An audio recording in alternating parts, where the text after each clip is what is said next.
Hi guys, welcome to the code behaviour. दोस्तों कैसे हो आप? आज के इस वीडियो में हम बात करते हैं जावा स्क्रिप्ट के कुछ इंपॉर्टेंट फीचर्स के बारे में। दो फीचर्स के बारे में बात करेंगे। पहला है असिंक्रोनस फीचर और दूसरा रहेगा यहाँ पे प्रॉमिस। प्रॉमिस भी एक इसमें क्या है, एक फंक्शनैलिटी होती है जावास्क्रिप्ट में। एक इम्पॉर्टेंट आपका रोल है प्रॉमिस का जावास्क्रिप्ट प्रोग्रामिंग लैंग्वेज में। इन दोनों के बारे में हम बात करेंगे। पहले हम बात करते हैं असिंक्रोनस। ठीक है, असिंक्रोनस होता क्या है? असिंक्रोनस का अपोजिट होता है सिंक्रोनस। आपने सुना होगा वर्डिंग, अगर आप जावास्क्रिप्ट के बारे में नॉलेज नहीं रखते हैं यहाँ पे अभी, ठीक है, या फिर आप पढ़ रहे हो, इनिशियल फेज है आपका। सिंक्रोनाइज का मतलब होता है एक टाइम ऑर्डर को फॉलो करना। ठीक है, और जो असिंक्रोनस होता है ये किसी टाइम ऑर्डर को फॉलो नहीं करता, इट इज़ रैंडम। ठीक है, वन बाय वन नहीं होता है, इट इज़ रैंडम होता है कि वन एग्जीक्यूट हुआ तो फाइव हो गया, फाइव हो गया, थ्री हो गया। ऐसे करके एग्जीक्यूट होता है जो हमारा असिंक्रोनस असिंक्रोनाइज्ड कोई टास्क होता है या फिर जो भी है। ठीक है, सो जो हमारा जावा स्क्रिप्ट है वो क्या है, असिंक्रोनस प्रोग्रामिंग लैंग्वेज है। लेकिन जो जावा पीएचपी ये सब है वो क्या है, सिंक्रोनस प्रोग्रामिंग लैंग्वेज है। सिंक्रोनस का मतलब हो गया कि अगर एक आपने फंक्शन बनाया है या फिर कोई आपकी क्लास है, उसमें आपके चार टास्क हैं, तो सिंक्रोनस का मतलब हो गया कि पहला टास्क एग्जीक्यूट होगा, कंप्लीट हो गया, उसके बाद दूसरा टास्क एग्जीक्यूट होगा, फिर वो भी कंप्लीट हो गया, फिर तीसरा टास्क होगा, फिर चौथा, फिर पांचवा, ऐसे करके होगा। असिंक्रोनस में ऐसा नहीं है। असिंक्रोनस में आपको बताया मैंने कि रैंडमली एग्जीक्यूट होता है, डिपेंड्स ऑन दी टाइम। ठीक है, यहाँ पे अगर हम देखते हैं, जैसे हमने लिखा कंसोल डॉट लॉग। ठीक है, this is our first. First आपने लिखा, ठीक है, और यहाँ पे आपने लिखा सेकेंड, और यहाँ पे आपने लिखा थर्ड। सो ये आपका हो गया फर्स्ट टास्क। ठीक है, ये हो गया आपका फर्स्ट टास्क, और दूसरा हो गया आपका सेकेंड टास्क, और तीसरा हो गया आपका थर्ड टास्क। इसको अगर हम रन करते हैं तो रन करने पे हमें कंसोल में क्या मिलता है, फर्स्ट, सेकेंड और थर्ड टास्क। यहाँ पे क्या हो गया कि जो तीनों फंक्शन है वो क्या है, सेम है। I mean you can say like similar है, और इनका जो टाइम एग्जीक्यूशन टाइम है वो भी लगभग सेम है। यहाँ पे क्या हो गया, एक टाइम के साथ ही ये एग्जीक्यूट हो गए। ठीक है, लेकिन हम यहाँ पे देखते हैं कि असिंक्रोनस कैसे हम गेट कर सकते हैं, कैसे हम दिखा सकते हैं। उसके लिए आपको देखना पड़ेगा यहाँ पे। तीनों फंक्शन को यहाँ पे आप ऐसे लिखा, पहला हमने रहने दिया, दूसरे वाले को हमने क्या किया कि असिंक्रोनस फीचर को गेट करने के लिए हमने एक फंक्शन यूज किया, सेट टाइम आउट। ठीक है, ये हमारा एक फंक्शन हो गया सेट टाइम आउट। ठीक है, और जो हमारा सेकेंड टास्क है उसको हम हटाते हैं अभी। सेकेंड टास्क को हम सेट टाइम आउट के अंदर रखेंगे।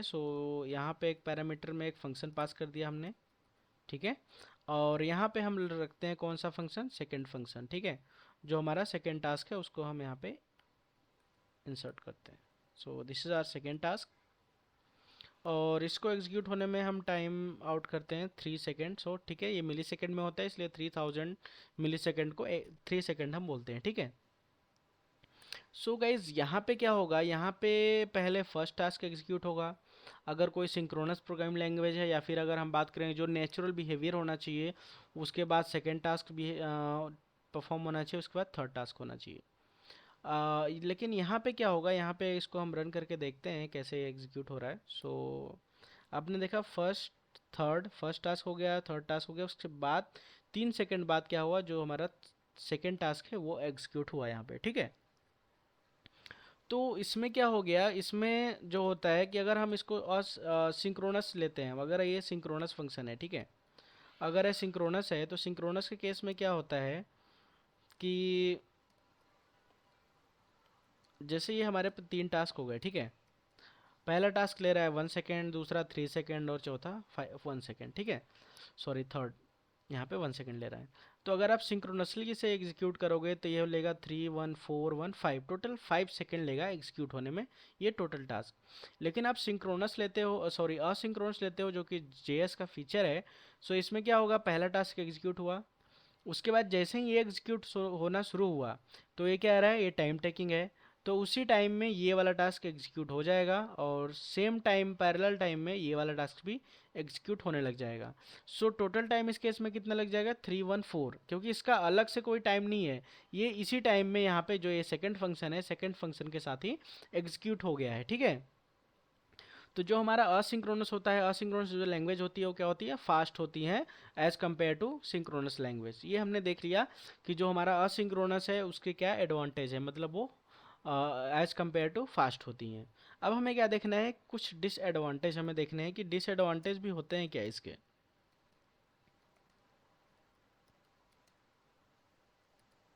ठीक है, असिंक्रोनस लैंग्वेज के कुछ डिसएडवांटेज हम देख पाते हैं या नहीं देख पाते हैं।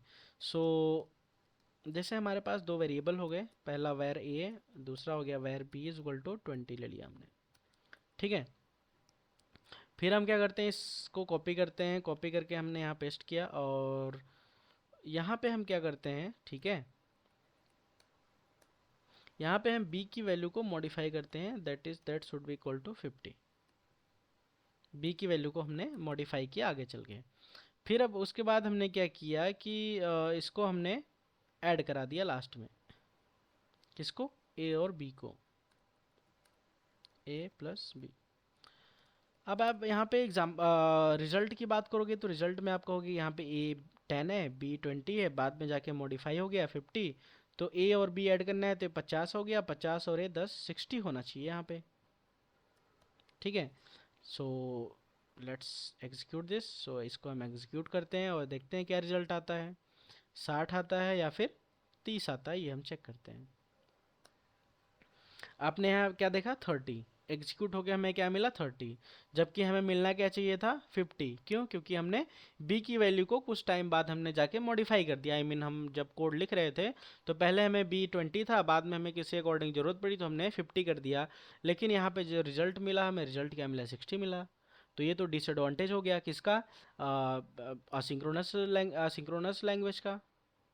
सो इसी डिसएडवांटेज को हैंडल करने के लिए एक फीचर आया, उसको हम क्या बोलते हैं, प्रॉमिस। ठीक है, जावास्क्रिप्ट एक फीचर लेके आया जिसको हम बोलते हैं प्रॉमिस। प्रॉमिस एक क्या होता है, बेसिकली एक ऑब्जेक्ट होता है। ठीक है, ऑब्जेक्ट होता है। सो कैसे हम इसको हैंडल करते हैं प्रॉमिस की हेल्प से, इसको हम चेक करते हैं। ठीक है, सो लेट प्रॉमिस क्या करता है, प्रॉमिस एक तरह से डेटा रिटर्न करता है जिसका आपको वेट कर रहे हो, मतलब जो आपको नेक्स्ट किसी कोड में कंज्यूम करना है। ठीक है, कंज्यूम करना मतलब एक तरह से यूज करना है। ठीक है तो यहाँ पे क्या है, जो बी है, बी को आप क्या कर रहे हो, ये हमारा एक तरह से हो गया कंज्यूमिंग डेटा। अगर हम बात करें यहाँ पे एक कंज्यूमिंग डेटा, ये क्या हो रहा है, डेटा को कंज्यूम कर रहा है, किस डेटा को, ए और बी। लेकिन यहाँ पे क्या हो गया, बी को हम क्या मान लेते हैं, प्रोड्यूसिंग डेटा। ठीक है, एक तरह से क्या कर रहा है, प्रोड्यूस कर रहा है। ठीक है, प्रोड्यूसिंग डेटा। सो जिस डेटा को ये फंक्शन प्रोड्यूस कर रहा है उसको जो ये सेम वाला फंक्शन है, जो सेम टास्क है, ये वाला नेक्स्ट वाला टास्क, वो कंज्यूम कर रहा है। सो जो हमारा प्रॉमिस ऑब्जेक्ट होता है बेसिकली दो चीज़ों को कंबाइन कर देता है। ठीक है, कंबाइन, प्रोड्यूसिंग टास्क को हम लिख दिया पीटी, और सॉरी पी प्रो टास्क। ठीक है, और इसको हमने लिख लिया कंज्यूम टास्क। ठीक है, इसको आपको याद रखना पड़ेगा कि ये इंपॉर्टेंट चीज़ है, बहुत ही इंपॉर्टेंट चीज़ है, जैसे आपको समझने के लिए बहुत ही इंपॉर्टेंट चीज़ है, क्योंकि यहाँ पे आप देख रहे हो कि जो हमारा प्रोड्यूसिंग टास्क है जिस पे डिपेंडेंसी है, ठीक है यहाँ पे एक डिपेंडेंसी है कि बी की वैल्यू यहाँ पे यूज़ हो रही है। सो जो ये प्रोड्यूसिंग टास्क है और जहाँ पे कंज्यूमिंग टास्क है, दोनों क्या है, सेपरेट हैं, मतलब एक दूसरे पे डिपेंडेंसी नहीं है इनकी। सो जो हमारा प्रोमिस ऑब्जेक्ट है वो क्या करता है, वो इन दोनों को, जो प्रोड्यूसिंग डेटा है और जो कंज्यूमिंग डेटा है, आई मीन प्रोड्यूसिंग और कंज्यूमिंग, जो दोनों हमारे कोड हैं, इनको आप कोड भी कह सकते हो। ठीक है, डेटा, या फिर you can right simple technical language में या फिर प्रोग्रामिंग लैंग्वेज में आप इसे कोड बोल सकते हो। ठीक है, कोड बोल सकते हो।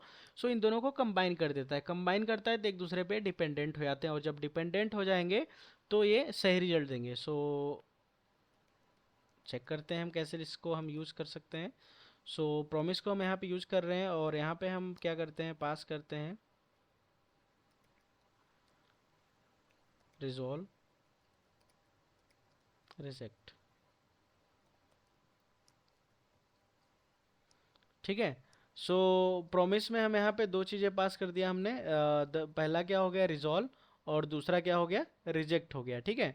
सो इसको हम चेक करते हैं अब हम। सो यहाँ पे हमें इसको लिखने की ज़रूरत नहीं है, सिंपल।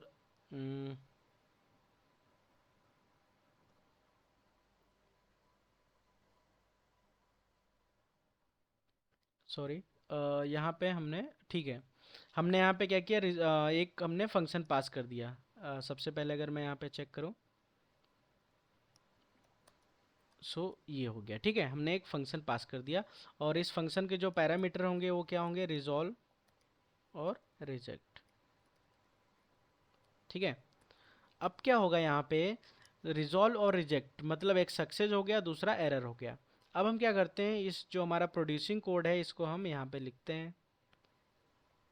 ठीक है, यहाँ पे लिख लिया। और हम क्या करते हैं, जो हमारा रिजल्ट है उसको हम पास करते हैं रिजॉल्व में।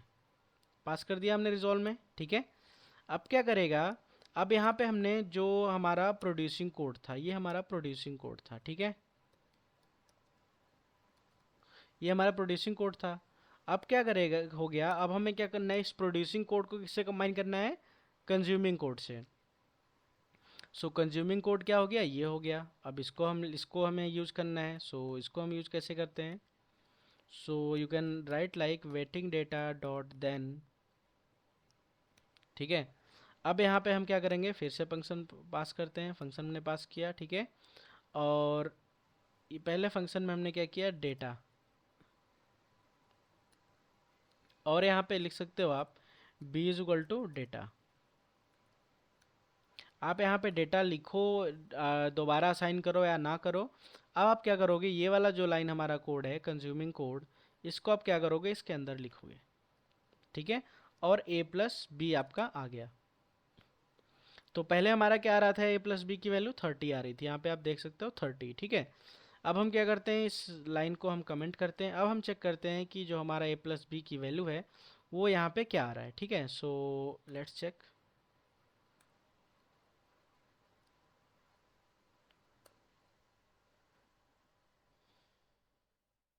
आपने यहाँ पे क्या देखा, 40 आ गया। 40 कैसे आ गया, बी की वैल्यू आपने क्या पास किया, सॉरी हमें क्या पास करना था, 50। सो जिससे हमें क्या वैल्यू मिलना चाहिए, 60 हमें मिलना चाहिए। ठीक है। So let's check it again. So guys यहाँ पे हमारी वैल्यू क्या आ गई, 60 आ गई, जो कि एक्चुअल वैल्यू, जो कि रियल वैल्यू होनी चाहिए। सो यहाँ पे हमने प्रॉमिस यूज क्यों किया, क्योंकि जो हमारा असिंक्रोनस लैंग्वेज का जो डिसएडवांटेज था उसको हैंडल करने के लिए हमने प्रॉमिस यूज किया। प्रॉमिस होता क्या है, it is a type of object, जो कि एक तरह से आप कह सकते हो प्रोड्यूसिंग कोड और कंज्यूमिंग कोड, आई मीन जो हमारा पहला टास्क था ये वाला, और जो सेकंड टास्क है, दोनों को कंबाइन करता है। कंबाइन करता है तो डिपेंडेंट हो जाते हैं, और डिपेंडेंट हो जाते हैं तो क्या होता है, जो हमें रिजल्ट चाहिए वो रिजल्ट हमें मिल जाता है। सो गाइज, आपको ये वीडियो समझ में आया होगा अच्छी तरह से कि प्रॉमिस होते क्या हैं, प्रॉमिस हम यूज़ क्यों करते हैं, असिंक्रोनस क्या होता है। नेक्स्ट वीडियो में मैं क्या करूँगा कि ये जो प्रॉमिस है इसको और अच्छी तरह से इलेबोरेट करूँगा, आपको समझाऊँगा कि प्रॉमिस होता क्या है। एक्चुअली अभी क्या होता है कि जो हमारा रिजॉल्व और रिजेक्ट है, ठीक है, यहाँ पे दो चीज़ें हैं, आप यहाँ से दो चीज़ें कर रहे हो। सो इस केस में क्या होगा कि हम यहाँ पे दोनों चीज़ हैंडल करते हैं। ठीक है, हमें दोनों चीज़ें यहाँ पे हैंडल करनी होती है। जैसा कि आप यहाँ पे आप देखोगे,